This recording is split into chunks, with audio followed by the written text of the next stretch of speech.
கல்வி தொலைக்காட்சியுடன் இணைந்திருக்கும் அனைத்து மாணவர்களுக்கும் வணக்கம். மாணவர்களே, நாங்கள் தரம் 11 சித்திரக்கலை பாடத்திலே கடந்த வகுப்பிலே 2020ஆம் ஆண்டிற்கான காப்போத சாதாரண பரீட்சைக்கான கடந்த கால வினாத்தாள் தொடர்பாக நாங்கள் கற்றிருந்தோம். அதிலே வருகின்ற வினாக்கள் மற்றும் விடைகள் தொடர்பாக நாங்கள் கற்றிருந்தோம். இன்றைய வகுப்பில் கூட நாங்கள் 2018ஆம் ஆண்டிற்கான வினாத்தாள் தொடர்பான விடயங்களை நாங்கள் கற்க போகின்றோம். அந்த 2018ஆம் ஆண்டு வந்த அந்த வினாத்தாளிலே வந்த வினாக்கள் மற்றும் விடைகள் தொடர்பாக நாங்கள் முழுவதுமாக அலசி ஆராய போகின்றோம். ஆகவே நான் கூறுகின்ற விடயங்களை நீங்க என்ன செய்ய வேண்டும், அவதானித்து சரிவர குறித்து வைத்துக் கொள்ளுங்கள். பரீட்சையும் உங்களுக்கு நெருங்கிவிட்டது. சரியா மாணவர்களே? இவற்றையெல்லாம் நினைவில் வைத்துக் கொள்ளுங்கள். சரி, நாங்கள் 2018ஆம் ஆண்டுக்கான கடந்த கால வினாத்தாள் தொடர்பாக இனி கற்போம். சரியா மாணவர்களே? பாருங்கள், அதாவது உங்களுக்கு பொதுவாக பரீட்சையானது 40 புள்ளிகள் பகுதி ஒன்றிலே உங்களுக்கு வரும். சரியா? அந்த 40 வினாக்களுக்கும் ஒவ்வொரு புள்ளிகள் வீதமாக 40 புள்ளிகள் வழங்கப்படும். அடுத்து பகுதி 2லே மாணவர்களே உங்களுக்கு 6 நியதிகளின் அடிப்படையில் 5 புள்ளிகள் என்றவாறாக உங்களுக்கு மொத்தமாக 30 புள்ளிகள் வழங்கப்படும். அது உங்களுக்கு பொருட்கூட்டமாக அமையும். சரியா? அடுத்த பகுதி 3 பார்த்தீர்கள் என்றால் மாணவர்களே, உங்களுக்கு கிராபிக் ஆக்கம், கருத்து வெளிப்பாட்டு படம், அடுத்து அலங்கார ஆக்கம் என்றவாறாக பிரித்து உங்களுக்கு வினாக்கள், அதாவது உங்களுக்கு படம் வரையுமாறு கேட்கப்படும். அதிலே உங்களுக்கு பிடித்த படத்தினை நீங்கள் தெரிவு செய்து கொள்ளக்கூடியதாக இருக்கும். அதுவும் உங்களுக்கு 5 நியதிகளின் அடிப்படையில் 6 புள்ளிகள் வீதம் 30 புள்ளிகள் வழங்கப்படும். மொத்தமாக உங்களுக்கு 100 புள்ளிகளுக்கு என்றவாறாக பிரித்து வழங்கப்படும். சரியா மாணவர்களே? அப்ப நாங்கள் தொடர்ந்தும் பார்க்கலாம். 2018ஆம் ஆண்டுக்கான காப்போத சாதாரண பரீட்சை வினாக்கள் மற்றும் விடைகளை பார்க்கலாம். சரியா மாணவர்களே? பாருங்கள், அதாவது எல்லா வினாக்களுக்கும் இத்தாளிலேயே விடை எழுதுக என்றவாறாக தலைப்பிடப்பட்டிருக்கிறது. ஆகவே நீங்கள் மாணவர்களே எல்லா வினாக்களுக்கும் இந்த தாளில் தான் நீங்க என்ன செய்ய வேண்டும், விடை அளிக்க வேண்டும். சரியா? அப்ப பார்க்கலாம். கீழே தரப்பட்டுள்ள ஒளிப்படத்தை பயன்படுத்தி 1 தொடக்கம் 5 வரை உள்ள வினாக்களில் உள்ள இடைவெளிகளை நிரப்புக. அதாவது உங்களுக்கு மாணவர்களே 1 தொடக்கம் 5 வரையான வினாக்கள் உங்களுக்கு இடைவெளியினை நிரப்புவதாக தான் அமையும். சரியா? இதுதான் உங்களுக்கு தொடர்ந்து வருகின்ற ஒரு அமைப்பு முறைமை. சரியா? பரீட்சை வினாத்தாள், அதாவது 1 தொடக்கம் 5ஆனது உங்களுக்கு ஒளிப்படத்தை அடிப்படையாக கொண்டு கேட்கப்படுகின்ற வினாவினை நீங்க என்ன செய்ய வேண்டும், இடைவெளியிலே பொருத்தமான விடைகளை இட்டு நிரப்ப வேண்டும். சரியா? அப்ப மாணவர்களை பார்க்கலாம். இதிலே தரப்பட்டிருக்கின்ற ஒளிப்படம் முதல் இந்த ஒளிப்படம் எதனை காட்டுகிறது என்பதை நீங்க என்ன செய்ய வேண்டும், பார்த்தவுடனேயே அறிந்து வைத்திருக்க வேண்டும். சரியா? அப்ப இது என்ன, நாங்க தொடர்ந்து பார்க்கலாம். பாருங்கள், அதாவது முதலாவது வினாவை பாருங்கள். இந்த கட்டடக்கலை நிர்மாணிப்பு டேஸ் விகாரை பிரதேசத்தில் அமைந்துள்ளது. சரியா? இந்த கட்டடக்கலை நிர்மாணிப்பு டேஸ் விகாரை பிரதேசத்தில் அமைந்துள்ளது. சரியா? அது என்ன, இதை பார்த்தால் உங்களுக்கு புரியும். நாங்கள் லங்காதுலக விகாரை, கடலாதனிய விகாரை, இசுருமுனிய விகாரை, என்ன இப்படி பல்வேறுபட்ட விகாரைகளை பற்றி கற்றிருக்கின்றோம். இதிலே காண்பிக்கப்பட்டிருப்பது கடலாதனிய விகாரை. சரியா மாணவர்களே? கடலாதனிய விகாரை தான் என்ன செய்யப்பட்டிருக்கிறதிலே காண்பிக்கப்பட்டிருக்கிறது. சரியா? அப்ப உங்களுக்கு ஒரு ஒளிப்படத்தை பார்த்தவுடனே மாணவர்களே உடனடியாக அவதானித்து அதனை நீங்கள் என்ன திட்டவட்டமாக அறுதியிட்டு கூறி அதை என்ன செய்ய வேண்டும், இடைவெளியை நிரப்பக்கூடிய ஒரு ஞாபக சக்தி உங்களுக்கு இருக்க வேண்டும். ஆகவே நீங்க என்ன செய்ய வேண்டும், ஒவ்வொரு சித்திரக்கலையில் இருக்கின்ற ஒவ்வொரு ஒளிப்படங்களையும் நீங்கள் என்ன செய்ய வேண்டும், சரிவர கற்றிருக்க வேண்டும், அறிந்து வைத்திருக்க வேண்டும். சரியா? அடுத்த 2வது வினாவினை பார்க்கலாம். இது டேஸ் யுகத்தில் புவனேகபாகு மன்னனின் ஆட்சி காலத்தில் நிர்மாணிக்கப்பட்டது. சரியா? இது டேஸ் யுகத்தில் புவனேகபாகு மன்னனின் ஆட்சி காலத்தில் நிர்மாணிக்கப்பட்டது. சரியா? அப்ப இதற்கான விடை என்ன மாணவர்களே, அதாவது இது கம்பளை யுகம், அதாவது கம்பளை காலத்திலே தான் என்ன செய்யப்பட்டது, இந்த கடலாதனிய விகாரையானது அமைக்கப்பட்டது. யாராலே அமைக்கப்பட்டது? புவனேகபாகு மன்னனுடைய காலத்தில், அவனுடைய ஆட்சி காலத்தில் நிர்மாணிக்கப்பட்டது என்று நாங்கள் ஏலவே கற்றுவிட்டோம். கடந்த வகுப்புகளில் நாங்கள் என்ன செய்து விட்டோம், கற்றுவிட்டோம் மாணவர்களே. சரியா? அப்ப இனி நாங்கள் 3வது வினாவினை பார்க்கலாம். சரியா? அதாவது 3வது வினாவானது எவ்வாறு வந்திருக்கின்றது என்றால், இந்த அபூர்வ நிர்மாணிப்பு டேஸ் என அழைக்கப்படும். சரியா? என்ன வினா, மீண்டும் கூறுகிறேன் பாருங்கள். இந்த அபூர்வ நிர்மாணிப்பு டேஸ் என அழைக்கப்படும். அதாவது இந்த கோடலை என்ன விட வர வேண்டும், இதற்கு விஜயோத்பாய. விஜயோத்பாய அல்லது விஜய உட்பாய. சரியா? விஜய உட்பாய அல்லது விஜயோத்பாய என்று சொல்றது. சரியா? அப்ப கடலாதனிய விகாரைக்கு இன்னொரு பேர் இருக்கிறது, விஜய உட்பாய. சரியா மாணவர்களே? சரி, அப்ப மூன்றாவது வினாவிற்கான விடையை நான் உங்களுக்கு கூறிவிட்டேன். அடுத்து நான்காவது வினாவினை பார்க்கலாம். இது திராவிட கட்டடக்கலை நிபுணரான டாஸ் என்ற கலைஞரால் நிர்மாணிக்கப்பட்டதாகும். சரியா? இது திராவிட கட்டடக்கலை நிபுணர். சரியா? அந்த ஒரு நிபுணரால் தான் என்ன செய்யப்பட்டிருக்கிறது, நிர்மாணிக்கப்பட்டிருக்கிறது. நாங்க கற்றிருக்கின்றோம் என்ன, எம்பக்க தேவாலயத்துக்கு தெல்மட மூலாச்சாரியார். சரியா? அடுத்த இஸ்தபதிராயர், கணேஸ்வாச்சாரியார் என்று பல பேரை கற்றிருக்கின்றோம். சரியா? அதில் ஒன்றுதான் எங்களுடைய கணேஸ்வாச்சாரியார். கணேஸ்வாச்சாரியாரால் தான் என்ன செய்யப்பட்டிருக்கிறது, இந்த கடலாதனிய விகாரியானது நிர்மாணிக்கப்பட்டிருக்கிறது. சரியா மாணவர்கள்? அப்ப இதுக்கான விடை என்ன? நான்காவது வினாவிற்கான விடை கணேஸ்வாச்சாரியார் தான் இதற்கு மிக பொருத்தமான விடை. நான்காவது வினாவிற்கு மிக பொருத்தமான விடை கணேஸ்வாச்சாரியார். சரியா மாணவர்களே? ஆகவே இது எல்லாத்தையும் நீங்க என்ன செய்ய வேண்டும், குறித்து வைத்துக் கொள்ள வேண்டும். சரியா? அடுத்து பார்க்கலாம் ஐந்தாவது வினா. ஐந்தாவது வினாவை பார்க்கலாம். நாட்டிசைகளையும் நோக்கியவாறு அமைக்கப்பட்டுள்ள 4 டேஸ் மீது 4 பரிவார சைத்தியங்கள் நிர்மாணிக்கப்பட்டுள்ளன. சரியா? மீண்டும் கூறுகிறேன் பாருங்கள் மாணவர்களே. அதாவது நாற்றிசைகளையும் 4 திசைகளையும் நோக்கி இருக்கின்றவாறு அமைக்கப்பட்டிருக்கின்ற 4 டேஸ் மீது 4 பரிவார சைத்தியங்கள். என்ன உங்களுக்கு தெரியும் மாணவர்களே, அந்த 4 பக்கங்களிலும் இருக்கின்றவாறு என்ன அங்கே சில நிர்மாணிப்புகள் இருக்கும் என்று நாம் கற்றிருக்கின்றோம். ஏன்னா வாகக்கடங்கள் இருக்கும், சிலை மணிகள் இருக்கும் என்றெல்லாம் கற்றிருக்கின்றோம், காவற்சிலைகள் இருக்கும் என்றெல்லாம் கற்றிருக்கின்றோம். அதிலே ஒன்றுதான் என்ன செய்ய போகிறது, இதிலே விடையாக வரப்போகின்றது. சரியா? அப்ப இதற்கு மிக பொருத்தமான விடை என்ன, அந்த கடலாதனிய விகாரையிலே 4 திசைகளிலேயும் நோக்கியவாறு அமைக்கப்பட்டிருக்கின்ற 4 அந்த டேஸ் மீது, அந்த 4 அந்த கட்டடமைப்பு என்னன்னு அதில் எழுத போறோம், மீது 4 பரிவார சைத்தியங்கள் நிர்மாணிக்கப்பட்டிருக்கிறது. அந்த 4 என்ன விட மாணவர்கள் இருக்கு, விடை சிலைமனை. சரியா? என்ன விடை?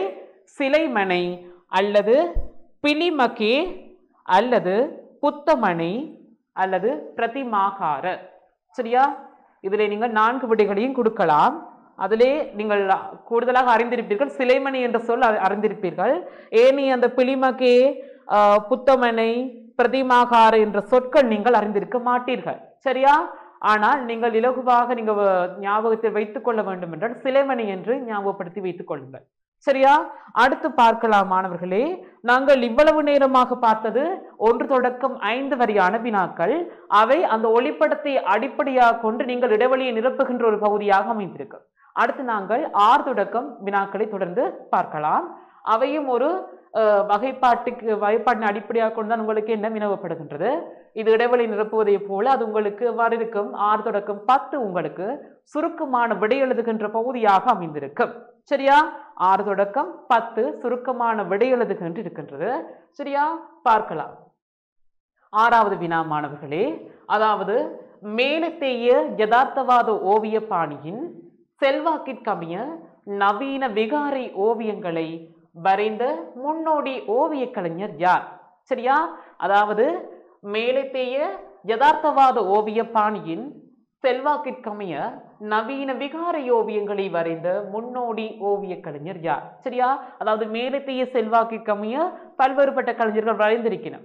அதிலையும் விகாரை ஓவியங்களையும் தனித்துவமா வரைஞ்சிருக்கணும். என்ன, எங்களுடைய சுதேச நாட்டு கலைஞர்கள் தான் கற்றிருக்கின்றோம், தேசிய கலைச்சங்க கலைஞர்கள். அதாவது எம் சார்லிஸ், சரியா, ஜோர்ஜ் கீட், ஸ்டான்லி பேசிங்கர், டேவிட் பெயிண்டர் என்றெல்லாம் நாங்கள் பல பேரை கற்றிருக்கின்றோம். அதிலே நாங்கள் கற்றிருக்கின்றோம் லித்தோ அச்சுமுறை ஓவியங்கள், விகாரை ஓவியங்கள் என்று 2 வகைப்பாட்டுக்குள் ஓவியத்தை வரைந்த ஒரு கலைஞர். அப்ப இதை கூறின உடனே உங்களுக்கு ஞாபகத்துல வர வேண்டும் மாணவர்களே, யாரது? M Charlize. அப்ப இதற்கு மிக பொருத்தமான விடை என்ன? M Charlize. சரியா? அப்ப மேலத்தேய யதார்த்தவாத ஓவிய பாணியின் செல்வாக்கிற்கமைய நவீன விகாரை ஓவியங்களை வரைந்த முன்னோடி ஓவிய கலைஞர் யார்? இவர் தான் மேலத்தேய செல்வாக்குக்கமைய நவீனவாத ஓவியங்கள் என்ன வரைஞ்ச ஒரு முன்னோடி கலைஞர். இவர் ஆரம்பித்ததை வைத்துத்தான் என்ன ஏனைய கலைஞர்களும் அப்படியே தொடர்ந்து பின்பற்றி வரைந்திருக்கிறார்கள். அப்ப இதற்கு மிக பொருத்தமான விடை என்ன?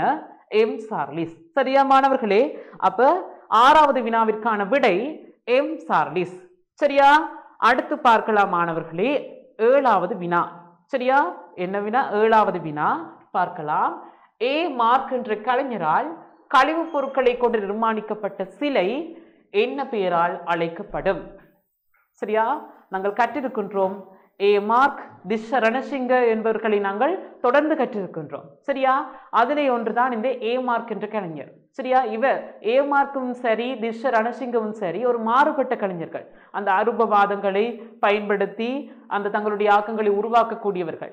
அதே நேரம் அவர்கள் என்ன சுதேசத்தன்மையை கொண்டதாக உருவாக்கக்கூடியவர்கள். அதோடு அந்த கழிவுப் பொருட்களை தான் என்ன அவர்கள் தங்களுடைய ஊடகமாக பயன்படுத்தி இருப்பார்கள். அதில் ஒன்றுதான் ஏ மார்க் என்ற கலைஞர். சரியா? ஏ மார்க் என்ற கலைஞர் என்ன ஒரு ஆக்கத்தை உருவாக்கி இருக்கிறார். அது தொடர்பான வினாதான் இதில் என்ன செய்யப்பட்டிருக்கிறது, கேட்கப்பட்டிருக்கிறது மாணவர்களே. சரியா? அதாவது இதில் கேட்கப்பட்டிருக்கிறது, ஏ மார்க் என்ற கலைஞரால் கழிவுப் பொருட்களை கொண்டு நிர்மாணிக்கப்பட்ட சிலை. சரியா? கழிவுப் பொருட்களை கொண்டு நிர்மாணிக்கப்பட்ட சிலை என்ன என்றுதான் கேட்கப்பட்டிருக்கிறது. அதற்கான விடை மனிதனும் நாயும். என்ன விடை? மனிதனும் நாயும். சரியா? இதை நாங்கள் கற்றிருக்கின்றோம். சரியா? அடுத்து பார்க்கலாம் மாணவர்களே, 8வது வினா. சரியா? 8வது வினா பாருங்கள். பெண்களின் உருவங்களை பயன்படுத்தி குடமொன்றின் வடிவில் ஒழுங்கமைக்கப்பட்டுள்ள மரபு ரீதியான அலங்கார ஆக்கம் எவ்வாறு அழைக்கப்படும்? சரியா? நீங்கள் தரம் 6 கற்கும் போது நீங்கள் என்ன செய்திருப்பீர்கள்? இந்த மரபு ரீதியான அலங்கார உருக்கள் எல்லாம் கற்றிருப்பீர்கள். தரம் 6லே சித்திரக்கலை பாடத்தை எடுத்த மாணவர்களுக்கு இது தெரியும். சரியா? அந்த மரபு ரீதியான அலங்கார உருக்கள், சரியா, அந்த தெய்வீக அலங்கார உருக்கள், சரியா, இவ்வாறான அலங்கார உருக்கள் நீங்க கற்றிருப்பீர்கள். சரியா? அந்த அலங்கார உருக்கள் ஒன்றுதான் இந்த இதிலே வினாவாக கேட்கப்பட்டிருக்கிறது. சரி, அதெல்லாம் பூவினை கற்பனை உருவங்களாகத்தான் இருக்கும். சரி, அதாவது பூவினை அடிப்படையாக கொண்டதாக இருக்கும், பெண்ணை அடிப்படையாக கொண்டதாக இருக்கும், விலங்குகளை அடிப்படையாக கொண்டதாக இருக்கும், தெய்வீக திவ்ய தன்மை அடிப்படையாக கொண்டதாக இருக்கும். திவ்ய என்றால் சூரியன், சந்திரன் போன்றவர்களுடைய அந்த அவற்றை அடிப்படையாக கொண்டு கூட அலங்கார உருவங்கள் உருவாக்கப்பட்டிருக்கிறது. சரியா? அப்ப இவ்வாறான வகைப்பாட்டிலே சில மரபு ரீதியான அலங்கார உருக்கள் இருக்கிறது. அதில் ஒன்றுதான் என்ன செய்யப்பட்டிருக்கிறது, வினாவாக கேட்கப்பட்டிருக்கிறது. சரியா மாணவர்களே? அப்ப பெண்களின் உருவங்களை பயன்படுத்தி குடமொன்றின் வடிவில் ஒழுங்கமைக்கப்பட்டுள்ள மரபு ரீதியான அலங்கார ஆக்கம் எவ்வாறு அழைக்கப்படும்? சரியா? அப்ப பெண்ணொன்றினுடைய உருவத்தை பயன்படுத்தி என்ன செய்திருக்கிறார்கள், அதிலே குடமொன்ற வடிவில் ஒழுங்கமைச்சிருக்கிற ஒரு மரபு ரீதியான அலங்கார ஆக்கம். சரியா? அதுதான் என்ன செய்யப்பட்டிருக்குது, இதுல வினாவாக கேட்கப்பட்டிருக்கிறது. சரியா மாணவர்களே? அப்ப 8வது வினா பெண்ணொன்றினுடைய உருவத்தை அடிப்படையாக கொண்டு வினா கேட்கப்பட்டிருக்கிறது. அந்த மரபு ரீதியான அலங்கார உருவம் என்ன மாணவர்களே? அதாவது பஞ்சநாரி கடைய அல்லது பஞ்சநாரி கலசம் என்று கூறுவார்கள். சரியா? நீங்க கற்றிருப்பீர்கள், தரம் 6லே 7லே கற்றிருப்பீர்கள் அடிப்படையாக. அதாவது பஞ்சநாரி கடைய அல்லது பஞ்சநாரி கலசம் என்று நீங்கள் அதற்கு என்ன செய்யலாம், விடையளிக்கக்கூடியதாக இருக்கு. சரியா? அடுத்து 9வது வினாவை பார்க்கலாம் மாணவர்களே. அதாவது புஞ்சி சிஞ்சோ, என்ன புஞ்சி சிஞ்சோ என்ற அந்த கதாபாத்திரம் வைத்து வந்திருக்கிறது வினா. அதாவது கார்ட்டூன் கதாபாத்திரம். சரியா? கார்ட்டூன் ஓவியங்களை பற்றி எல்லாம் நாங்கள் கற்றிருக்கின்றோம். சரியா? யார் யார் அதை உருவாக்கினார்கள் கார்ட்டூன் ஓவியங்கள்? என்ன WR விஜயசோம, சரியா, ஓப்ரி கொலாட், ஜிப்ரி ஜூனோஸ், சரியா, அவர்களை பற்றி எல்லாம் கற்றிருக்கின்றோம். அவர்களுடைய பிரபலமான அந்த கார்ட்டூன் கதாபாத்திரங்களை எல்லாம் கற்றிருக்கின்றோம். சரியா? அது என்னென்ன, அந்த அப்புகாமி, சரியா, அப்புகாமி கற்றிருக்கின்றோம். என்ன இவ்வாறு பல்வேறுபட்ட கதாபாத்திரங்களும் தனித்துவமாக இருக்கிறது. அதிலே ஒன்றுதான் இந்த புஞ்சி சிஞ்சோ. சரியா? புஞ்சி சிஞ்சோவும் ஒரு மிக பிரபலமான, அந்த காலத்திலே பிரபலமாக இருந்த ஒரு கார்ட்டூன் கதாபாத்திரம். சரியா? அப்ப இதுல பார்க்கலாமானவர்கள் இந்த வினாவினை. அதாவது புஞ்சி சிஞ்சோ என்ற கேலி சித்திர பாத்திரத்தை உருவாக்கிய கலைஞர் யார்? சரியா? புஞ்சி சிஞ்சோ என்ற கேலி சித்திர அந்த கார்ட்டூன் ஓவியத்தை உருவாக்கிய கலைஞர் யார் மாணவர்களே? WR விஜயசோம. சரியா? என்ன விடை குறித்து வைத்துக் கொள்ளுங்கள் மாணவர்களே, WR விஜயசோம. சரியா? அடுத்து நாங்கள் தொடர்ந்து பார்க்கலாம் மாணவர்களே. 10வது வினா. சரியா? 10வது வினாவை பாருங்கள்.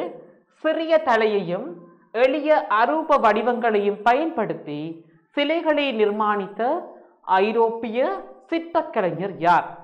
சரியா? அதாவது அந்த சிற்ப கலைஞர் எப்படியான உருவங்களை அவருடைய அந்த சிற்பத்தில் இருக்கின்ற தனித்துவமான பண்பு என்னவென்றால் மாணவர்களே, அந்த சிறிய தலைகளையும் கொண்டிருக்கும் அந்த அவருடைய உருவங்கள், அவர் உருவாக்கிய உருவங்கள் சிறிய தலைகளை கொண்டிருக்கும், அரூப வடிவங்களை கொண்டதாகவும் இருக்கும். அப்படி நிர்மாணித்த ஒரு கலைஞர் தான் யார்? கென்ட்ரி மோர். சரியா? கென்ட்ரி மோர் பற்றி நாங்கள் கற்றிருக்கின்றோம். அப்ப இதற்கு விடை என்ன? 10வது வினாவிற்கான விடை கென்ட்ரி மோர். சரியா? அப்ப இவற்றையெல்லாம் நீங்க என்ன செய்ய வேண்டும்? சரிவர அவதானித்து உங்களுடைய குறிப்பேடுகளில் குறித்து வைத்துக் கொள்ளுங்கள். சரியா? அடுத்து நாங்கள் பார்க்கலாம் 11 தொடக்கம் 15 வரையான வினாக்கள். சரியா? நாங்கள் பார்த்தோம் 1 தொடக்கம் 5 ஒளிப்படத்தை அவதானித்து நீங்கள் என்ன செய்ய வேண்டும்? கேட்கப்படுகின்ற வினாக்களுக்கு சரியாக இடைவெளியை நிரப்ப வேண்டும். அடுத்து 6 தொடக்கம் 10 சுருக்கமான விடை எழுதுகின்ற பகுதியாக அமைந்திருக்கும். அடுத்து 11 தொடக்கம் 15 வரையான வினாக்கள் மிகச்சரியான விடையினை நீங்கள் என்ன செய்ய வேண்டும்? தெரிவு செய்து கொள்ள வேண்டும். சரியா? அப்ப 11 தொடக்கம் 15 வரையான வினாக்களை என்ன செய்ய வேண்டும்? மிகச்சரியான எல்லா வினாக்களை அந்த எல்லா விடைகளை பார்த்தாலும் அதிலே பொருந்துவது போலதான் இருக்கும், சரியாக அமைவது போலதான் இருக்கும். ஆனாலும் நீங்கள் என்ன செய்ய வேண்டும்? அந்த வினாவிற்கு எது மிக பொருத்தமானதோ அதைத்தான் நீங்கள் என்ன செய்ய வேண்டும்? தெரிவு செய்ய வேண்டும். அவ்வாறு தெரிவு செய்தால் தான் உங்களுக்கு அந்த ஒவ்வொரு புள்ளிகளும் உங்களால் பெற்றுக்கொள்ளக்கூடியதாக இருக்கும். சரியா? அப்ப 11வது வினாவினை பார்க்கலாம் மாணவர்களே. பாருங்கள், பிரஸ்கோசிகோ என்பது என்ன? 11வது வினா என்ன? பிரஸ்கோசிகோ என்பது. சரியா? பார்க்கலாம். பிரஸ்கோசிகோ முறையெல்லாம் நான் உங்களுக்கு கற்பித்திருக்கின்றேன். சரியா? அதாவது பாருங்கள் விடையினை 4 விடைகள் இருக்கின்றது. ஈரச்சாந்தின் மீது வரைதல். சரியா? என்ன விடை? ஈரச்சாந்தின் மீது வரைதல். அடுத்து சுண்ணாம்பு சேர்க்கப்பட்ட சாந்தின் மீது வரைதல். என்ன விடை? சுண்ணாம்பு சேர்க்கப்பட்ட சாந்தின் மீது வரைதல் என்று இருக்கிறது.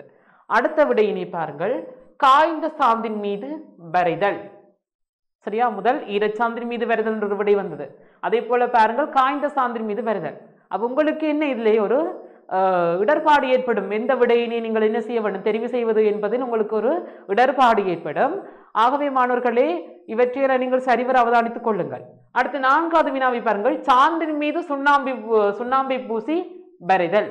சரியா? பாருங்கள், இதுவும் ஒரே மாதிரியான விடையாக தான் இருக்கிறது. பாருங்கள், அந்த 2வது விடையை பாருங்கள், சுண்ணாம்பு சேர்க்கப்பட்ட சாந்தின் மீது வரைதல் என்று இருக்கிறது. அதற்கு கீழே 4வது விடையை பாருங்கள், சாந்தின் மீது சுண்ணாம்பை பூசி வரைதல். சரியா? அப்ப பார்த்த உடனேயே உங்களுக்கு சரியான குழப்பம் ஏற்பட்டுவிடும். ஆகவே நீங்கள் இவற்றையெல்லாம் உங்களுக்கு என சரிவர கற்றுக்கொள்ளுங்கள். சரி, அப்ப 3வது விடை தான் இதற்கு மிக பொருத்தமானதாக இருக்கும். 11வது வினாவிற்கு 3வது விடை தான் என்ன பொருத்தமாக இருக்கும். என்ன விடை? காய்ந்த சாந்தின் மீது வரைகின்ற நுட்ப முறைதான் பிரஸ்கோசிகோ. சரியா? காய்ந்த சாந்தின் மீது, அதாவது காய்ந்த சாந்தின் மீது வரைகின்ற நுட்ப முறை தான் என்ன? பிரஸ்கோசிகோ நுட்ப முறை என்று கூறுவார்கள். சரியா மாணவர்களே? அடுத்து பார்க்கலாம் 12வது வினா. பாருங்கள், 12வது வினாவை பாருங்கள். பித்தளை பாண்டங்களின் நிர்மாணிப்பின் போது விசேடமான பொது விடயமாக அமைவது. சரியா?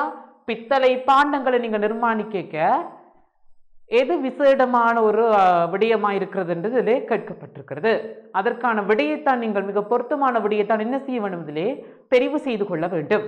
சரியா? அப்ப பாருங்கள், 1வது விடையை பாருங்கள், வார்ப்பதன் மூலம் பாண்டங்களை தயாரித்தல். பாண்டம் என்றா இந்த மட்பாண்டங்கள். சரியா? இவற்றைதான் வார்த்தன் மூலம் பாண்டங்களை தயாரித்தல். சரியா? அடுத்தது தகட்டு செதுக்கல் தட்டுதல் மூலம் பாண்டங்களை தயாரித்தல். சரியா? என்ன விடை எடுத்திருக்கிறது? தகட்டு செதுக்கல் தட்டுதல் மூலம் பாண்டங்களை தயாரித்தல் என்று 2வது விடை தரப்பட்டிருக்கிறது. அடுத்து 3வது விடையை பாருங்கள், அமிழ்த்துவதன் மூலம் பாண்டங்களை அலங்கரித்தல். அமிழ்த்துவதன் மூலம் பாண்டங்களை அலங்கரித்தல் என்று இருக்கிறது 3வது விடை. அடுத்து 4வது விடையினை பாருங்கள், மினுக்குவதன் மூலம் பளிச்சிடும் தன்மையானதாக பூரணப்படுத்துதல். மினுக்குவதன் மூலம் பளிச்சிடும் தன்மையினதாக பூரணப்படுத்துதல். சரியா? அப்ப மிக பொருத்தமான விடை என்னவாக இருக்கும் என்று நீங்க நினைக்கிறீர்கள்? அதாவது பாருங்கள், இதிலே மட்பாண்டம் ஒன்று தயாரிக்கின்ற ஒரு முறையும் இதிலே அதற்கான விடையும் இதில் தரப்பட்டிருக்கிறது. இதுக்கு பொருத்தமானதாக இருக்குமா? இருக்காது. ஏனெனில் இதில் கேட்கப்பட்ட வினா என்ன? பித்தளை பாண்டங்களின் நிர்மாணிப்பின் போது விசேடமான பொது விடயம் என்னதான் கேட்கப்பட்டிருக்கிறது. அப்ப இதுக்கு மிக பொருத்தமான விடை என்ன மாணவர்களே? மினுக்குவதன் மூலம் பளிச்சிடும் தன்மையினதாக பூரணப்படுத்தல் என்று அதுக்கு நீங்கள் என்ன செய்ய வேண்டும்? அந்த விடையை தான் நீங்கள் என்ன தெரிவு செய்து கொள்ள வேண்டும். அப்ப அந்த பித்தளை பொருட்களை மினுக்குவதற்கு அந்த பாரம்பரிய முறை, நவீன முறை என்றெல்லாம் நீங்கள் ஏனைய பாடங்களிலே கற்றிருப்பீர்கள். சரியா? சித்திரக்கலையை தவிர்த்து நீங்கள் ஏனைய பாடங்கள், இது விஞ்ஞானம் போன்ற பாடங்கள் அந்த பாடத்திட்டத்தில எல்லாம் இருக்கும். அந்த விடயங்களை நீங்கள் என்ன செய்திருப்பீர்கள்? ஏற்கனவே கற்றிருப்பீர்கள். அந்த அறிவினை கொண்டு நீங்கள் இதை பற்றி என்ன செய்யலாம்? இலகுவாக தெரிவு செய்து கொள்ளக்கூடியதாக இருக்கும் அந்த விடையினை. சரியா? அப்ப இதற்கு மிக பொருத்தமான விடை என்ன? 4வது விடை, மினுக்குவதன் மூலம் பளிச்சிடும் தன்மையானதாக பூரணப்படுத்துதல் என்பதுதான் இதுக்கு மிக பொருத்தமான விடையாக இருக்கு. சரியா மாணவர்களே? அடுத்து பார்க்கலாம் 13வது வினா. எத்தனையாவது வினா? 13வது வினா. பாருங்கள், சிந்துவெளி சிற்பங்களில் யதார்த்த தன்மையன்றி கலைப்பாங்கான தன்மையை எடுத்துக்காட்டும் சிலை எது? சரியா? சிந்துவெளி நாகரிக பற்றி கற்றிருக்கின்றோம். ஏன்னா சிந்துவெளியில இருக்கின்ற அங்கே கண்டெடுக்கப்பட்ட ஆக்கங்கள், சரியா, அங்கே கண்டெடுக்கப்பட்ட சிதைவுகள் எல்லாம் கற்றிருக்கின்றோம். அங்கே என்னென்ன நகரங்கள் இருக்கிறது, ஏன்னா மொகஞ்சதாரோ, கரப்பா, அங்கே என்னென்ன விடயங்கள் கண்டுபிடிக்கப்பட்டது, சரியா, எல்லாம் நாங்கள் சரிவர கற்றுவிட்டோம். சரியா? அப்ப இதிலே நீங்கள் என்ன செய்யலாம்? இலகுவாக விடையளிக்கக்கூடியதாக இருக்கும். சரி, அப்ப நாங்க பார்ப்போம் மாணவர்களே. சிந்துவெளி சிற்பங்களில் யதார்த்த தன்மையை அன்றி கலைப்பாங்கான தன்மையை எடுத்து காட்டுகின்ற சிலை எது என்று வினா கேட்கப்பட்டிருக்கிறது. அதற்கான 4 விடைகளும் தரப்பட்டிருக்கிறது. பார்க்கலாம். சரியா? பூசகர் உருவம், அடுத்து நடனமாதின் உருவம், அடுத்து முண்டத்தின் உருவம், அடுத்து நடன தோற்றத்தை காட்டுகின்ற முண்டத்தின் உருவம். சரியா? அத பூசகர் உருவம் பற்றியெல்லாம் கற்றிருக்கின்றோம். என்ன, ஒருவருடைய உருவத்தை சித்தரிப்பதாக ஒரு உருவம் அங்கே கண்டெடுக்கப்பட்டது கற்றோம். அடுத்து நடனமாது, அது ஒரு பெண் மங்கை, அதாவது பெண்ணினுடைய உருவம் ஒன்றும் இருக்கின்றது என்று நாங்கள் கற்றிருக்கின்றோம். அடுத்து முண்டம், ஏன்னா ஆண் மனித முண்டம் ஒன்றினுடைய ஆக்கம் தொடர்பாக கற்றிருக்கின்றோம். அடுத்து நடன தோற்றத்தை காட்டுகின்ற முண்டம், அதாவது நடனம் ஆடிக்கொண்டிருக்கின்ற ஒரு முண்டம் ஒன்றினுடைய அமைப்பை நாங்கள் கற்றுவிட்டோம். அப்ப இதிலே மிக பொருத்தமான விடை என்ன? பூசகர் உருவம். சரியா? பூசகர் உருவம் தான் எவ்வாறு இருக்கின்றது? அந்த சிந்துவெளி சிற்பங்களிலேயே யதார்த்த தன்மை இல்லாம என்ன கலைப்பாங்கான தன்மை எடுத்து காட்டுகின்ற ஒரு சிலையாக இருக்கிறது. இது பூசகர் உருவம். சரியா மாணவர்களே? அப்ப 13வது வினாவினையும் அதற்கான விடை பற்றி நாங்கள் கற்றுவிட்டோம். இனி நாங்கள் பார்க்க போவது 14வது வினா. சரியா? 14வது வினாவை பாருங்கள். எகிப்திய கலை படைப்புகளில் கிடைக்கப்பெறும் ஸ்பிங்ஸ் உருவம் தொடர்பான வினா கேட்கப்பட்டிருக்கிறது. சரியா? அப்ப இந்த ஸ்பிங்ஸ் உருவம் தொடர்பாக மிக பொருத்தமான விடையைத்தான் என்ன செய்ய வேண்டும்? நீங்கள் இதிலே தெரிவு செய்து கொள்ள வேண்டும். சரியா? அப்ப தொடர்ந்து பார்க்கலாம் மாணவர்களே. ஸ்பிங்ஸ் என்றது அந்த எகிப்திய அந்த மிக பிரம்மாண்டமான அந்த பிரமிட், அந்த பிரமிட்டினுடைய அமைப்புக்கு முன்னால் இருக்கின்ற ஒரு அமைப்பு தான் என்ன? ஸ்பிங்ஸ் சிற்பம் என்று சொல்லுவார்கள். அந்த ஸ்பிங்ஸ் சிற்பம் தொடர்பான வினாதான் இதிலே என்ன செய்யப்பட்டிருக்கிறது? கேட்கப்பட்டிருக்கிறது. தொடர்ந்து பார்க்கலாம். அதாவது விடையை பாருங்கள். எகிப்தியர்கள் வழிபட்டு சக்தி வாய்ந்த கடவுள் ஒருவரின் சிலையாகும் என்றொரு விடை தரப்பட்டிருக்கிறது. அதாவது எகிப்தியர்களால் வழிபடப்பட்டு ஒரு மிக சக்தி வாய்ந்த ஒரு கடவுள்கிட்ட அந்த ஒரு அமைப்பு தான் என்ன? ஸ்பிங்ஸ் என்று சொல்லப்படுது. ஒரு விட சொல்லுது. அடுத்த 2வது விடையை பாருங்கள். பாரா அரசன் ஒருவனை சித்தரிக்கும் பிரம்மாண்டமானதொரு சிலையாகும். அதாவது அந்த எகிப்திய பாரா அரசர்கள், அந்த பாரா அரசர்களை தான் இது என்ன சித்தரிக்குது என்று, அந்த ஸ்பிங்ஸ் சிற்பம் அந்த பாரா அரசனை தான் குறிக்குது என்று ஒரு 2வது விடை தரப்பட்டிருக்கிறது. சரியா? அடுத்த 3வது விடையை பாருங்கள். சுண்ணக்கட் துண்டுகளை பயன்படுத்தி கட்டி எழுப்பப்பட்ட சிலையாகும். அதாவது சுண்ணக்கல்லை பயன்படுத்தி உருவாக்கப்பட்ட ஒரு சிலை தான் ஸ்பிங்ஸ் சிற்பம் என்று ஒரு விடை தரப்பட்டிருக்கிறது. சரியா? அடுத்து 4வது விடையை பாருங்கள். பாரா அரசர்களின் வீர பராக்கிரமங்களை சித்தரிக்கும் கற்பனை சிலையாகும். சரியா? அதாவது பாரா அரசர்கள்ட்ட வீர பராக்கிரமங்கள், அவருடைய வீரத்தை வெளிக்காட்டுகின்ற ஒரு கற்பனை சிற்பம் தான் ஸ்பிங்ஸ் சிற்பம் என்று ஒரு விடை தரப்பட்டிருக்கிறது. அப்ப இதுக்கு மிக பொருத்தமான விடை என்ன? ஸ்பிங்ஸ் சிற்பம். மன்னிக்கமானவர்கள், இதுக்கு மிக பொருத்தமான விடை என்ன?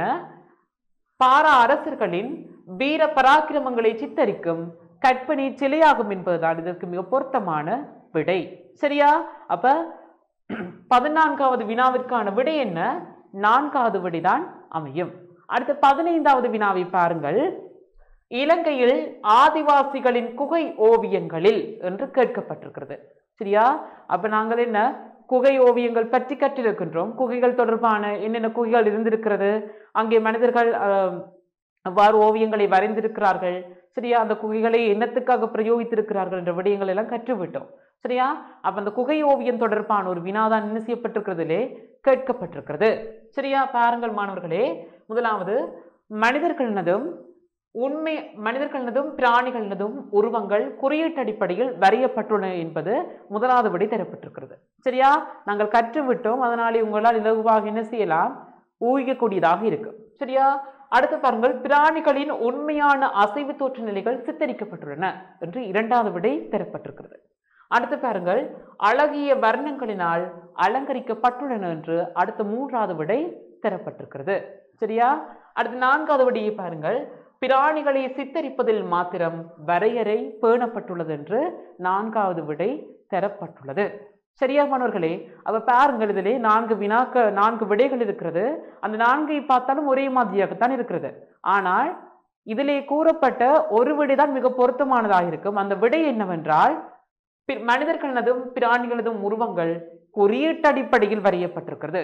அந்த குகை ஓவியங்களை பொதுவாக பார்த்தால் அந்த மனித உருவங்களா இருந்தாலும் சரி, பிராணிகள் உருவங்களா இருந்தாலும் சரி, குறியீட்டு அடிப்படையில் என்ன செய்யப்பட்டிருக்கிறது, உருவாக்கப்பட்டிருக்கிறது. சரியா? அப்ப 15வது வினாவிற்கு முதலாவது விடை சரியான விடையாக அமையும். சரியா மாணவர்களே? அப்ப மாணவர்களே, நாங்கள் இதுவரையில் 2018ஆம் ஆண்டிற்கான முதல் 15 வினாக்களை கற்றுவிட்டோம். பகுதி 1லே வருகின்ற 15 வினாக்களை அதனுடைய விடைகளையும் கற்றுவிட்டோம். தொடர்ந்தும் அடுத்த வகுப்பில் நாங்கள் ஏனைய வினாக்கள் தொடர்பான விடயங்கள் தொடர்பாக நாங்கள் தொடர்ந்து கற்கலாம். ஆகவே கல்வி தொலைக்காட்சியுடன் தொடர்ந்தும் இணைந்திருங்கள். நன்றி.